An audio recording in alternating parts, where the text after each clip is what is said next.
엘리야가 낙심하여서 호렙산에 머물러 있을 때에 하나님이 찾아왔습니다.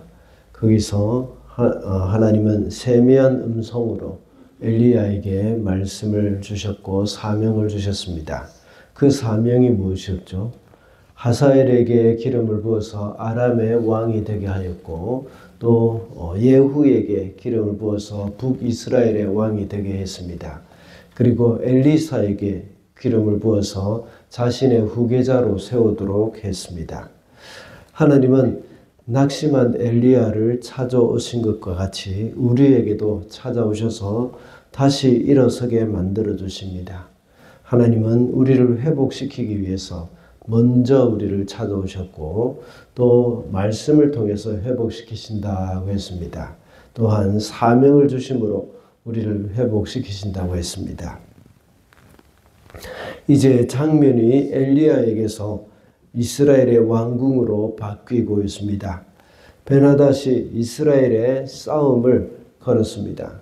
이 전쟁은 이스라엘에게 아주 절대적으로 불리한 전쟁이었습니다. 그래서 베나닷이 아합에게 굴욕적인 항복을 요구하고 있는 것이죠. 그러나 아합은 그 요구를 거절했습니다. 제가 늘 말씀을 드리지만 성경에 나오는 전쟁 이야기는 우리에게 항상 영적 전쟁에 대한 교훈을 주고 있습니다. 오늘 본문에서도 역시 아람 나라의 위협은 우리 성도들의 삶에서 악한 사단과의 그 영적 전쟁의 상황을 알게 해 주는 겁니다. 그래서 오늘은 대적의 위협에 대해서 살펴보고자 합니다. 먼저 대적은 우리가 작은 것을 양보하면 큰 것까지도 요구를 합니다. 대적은 처음에는 아주 사소한 것을 요구하는 것 같지만 그것을 양보하면 결국은 큰 것까지도 요구를 하는 것이죠. 4절과 5절을 보겠습니다.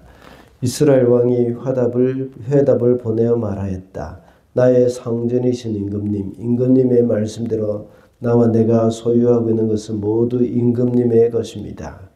사절들이 다시 아합에게 와서 베나닷의 말을 전하였다. 나 베나닷이 말한다. 내가 전에 사절을 보내어 전달한 것은 너희의 은과 금과 아내들과 자녀들을 모두 나에게 보내라는 말이었다. 처음에 베나닷이 아합에게 사절을 보내서 말을 합니다.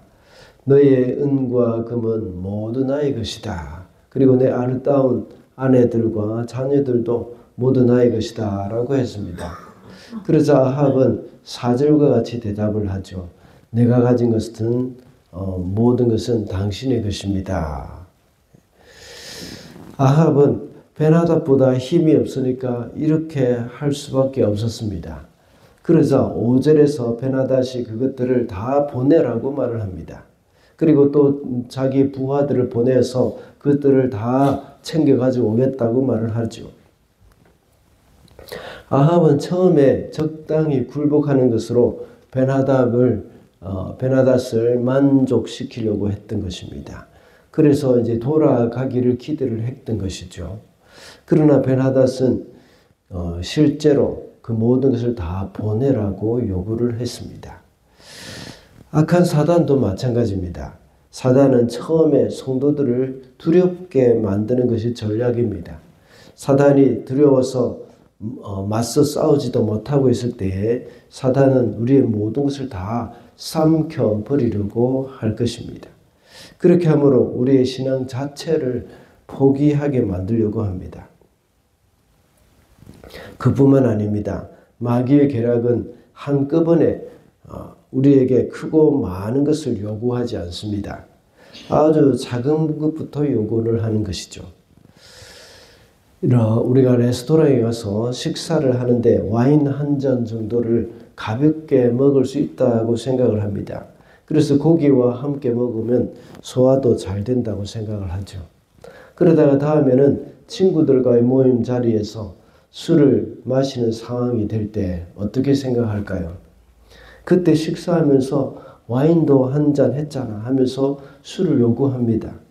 그러다 보면 고주망태가 되는 그런 일들이 많이 일어나는 겁니다. 술뿐만이 아닙니다. 아주 작고 보잘것없다고 생각되는 그런 불법적인 행동, 이것은 항상 거기서 멈추는 법이 없습니다. 더 크고 대범해져 가는 것이죠. 그렇게 하다가 멈출 수 없게 되어서 걷잡을 수 없는 상태까지 가게 됩니다. 우리는 아주 보잘것없는 것이라고 하더라도 우리는 허용해서는 안 되는 것입니다. 둘째로 대적은 타협의 대상이 아닙니다. 우리의 원수 마귀는 타협해서는 안 된다는 말입니다. 8절을 읽어보겠습니다.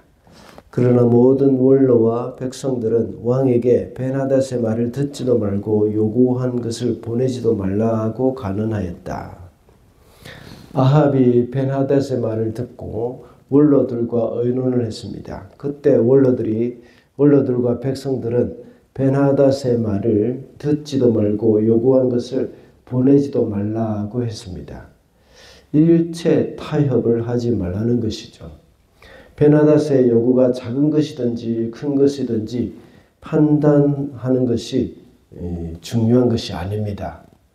더 중요한 것은 벤하닷이 타협의 대상이 되느냐 아니냐, 이것의 문제입니다. 그들의 요구에 타협을 하게 되면 필연적으로 요구할 것들이 더 많이 있기 때문입니다. 국제사회에서 테러 집단과는 타협의 대상이 아니라는 말이 있습니다. 테러 집단은 인지를 붙들고 또 이제 상대방에게 많은 것을 요구합니다. 특히 소말리아 해적들은 대한민국이 아주 만만했습니다. 인지를 붙잡고 돈을 요구할 때 그것을 아주 잘 들어줬기 때문이죠. 그런데 약 14년 전에 소말리아 해적들이 우리나라 상선을 납치한 적이 있습니다. 그때 우리나라 정부는 타협하지 않고 즉각적인 군사작전으로 해적을 소탕하고 인지를 구조한 적이 있습니다. 그때 이후로 대한민국 국적의 선박을 공격하지 않았다 하는 그런 뉴스를 본 적이 있습니다. 우리의 영적인 삶도 마찬가지입니다. 악한 사단과의 관계에서 타협이 없어야 합니다. 오직 싸워서 무찌르는 길밖에 없습니다. 그들과 타협을 할 때는 그들에게 끌려다닐 수밖에 없습니다. 그래서 사단은 우리를 지배하려고 할 것입니다. 그래서 아무것도 사단에게 양보할 것도 없고 그들의 요구를 들어줄 것도 없다는 것을 우리는 잊어서는 안 되는 것이죠. 사단이 원하는 것은 죄뿐이기 때문입니다. 죄를 짓게 함으로 인하여서 우리를 파멸로 이끌고 가는 것이 바로 사단의 계략임을 잊어서는 안 되겠습니다. 마지막으로 영적 전쟁에서 성도는 끝까지 방심할 수가 없습니다. 영적 전쟁에서 성도는 늘 깨어 있어야 한다는 말입니다. 11절을 보겠습니다. 이스라엘 왕이 회신을 보냈다. 너의 왕에게 가서 참 군인은 갑옷을 입을 때에 자랑하지 아니하고 갑옷을 벗을 때에 자랑하는 법이라고 일러라. 이 말의 의미가 무엇일까요? 갑옷을 입을 때는 전쟁에 나갈 때이죠. 그런데 또 갑옷을 벗을 때는 전쟁을 끝내고 돌아왔을 때의 일입니다. 전쟁이 끝난 후에 승리를 누리면서 자신의 용맹을 기억하면서 자랑하는 것이라는 겁니다. 아직 전쟁도 시작하지 않았는데 이미 다 이긴 것처럼 생각하지 말라는 말이죠. 전쟁이 끝나고 갑옷을 벗을 때까지는 아무것도 자랑할 수가 없습니다. 항상 깨어 있어야 합니다. 모든 성도가 입어야 할 갑옷이 무엇일까요? 하나님의 전신갑주를 입어야 합니다. 하나님의 전신갑주는 우리가 천국에 갈 때까지 입어야 할 것입니다. 우리는 한 가지 일을 마쳤다고 해서 갑옷을 벗어서도 안 됩니다. 한 가지 일을 성공적으로 마쳤다고 하더라도 사단은 또다시 공격을 해올 것이기 때문입니다. 오히려 한 가지 일을 성공적으로 마쳤을 때 그때가 더욱더 철저히 무장을 해야 할 때이지요. 그래서 사단이 틈탈 수 있는 가장 이 좋은 시점이 바로 한 가지 일을 끝냈을 때, 내가 힘써서 일을 했던 것을 이제 마쳤을 때, 그때 가장 우리가 영적으로 해이해질 때가 되고 또 사단이 다시 공격을 하기가 좋은 때이라고 할 수가 있습니다. 오늘 하루 내가 잘 살았다고 해서 갑옷을 벗어서는 안 됩니다. 사단도 잠도 자지 않고 우리를 공격하기 때문에 잠자는 시간조차도 우리는 전신갑주로 무장을 하고 있어야 하는 겁니다. 우리가 이 땅에 사는 동안 사단의 공격은 계속됩니다. 그러므로 우리는 천국에 가는 날까지 방심해서는 안 된다는 것입니다. 사도 바울과 같이 나중에 선한 싸움을 다 싸우고 의의 면류관이 예배되어 있는 그날까지 우리는 계속해서 승리하며 살아가야 하겠습니다. 오늘은 대적의 위협에 대해서 알아봤습니다. 대적은 우리가 작은 것을 양보하며 큰 것까지도 요구한다고 했습니다.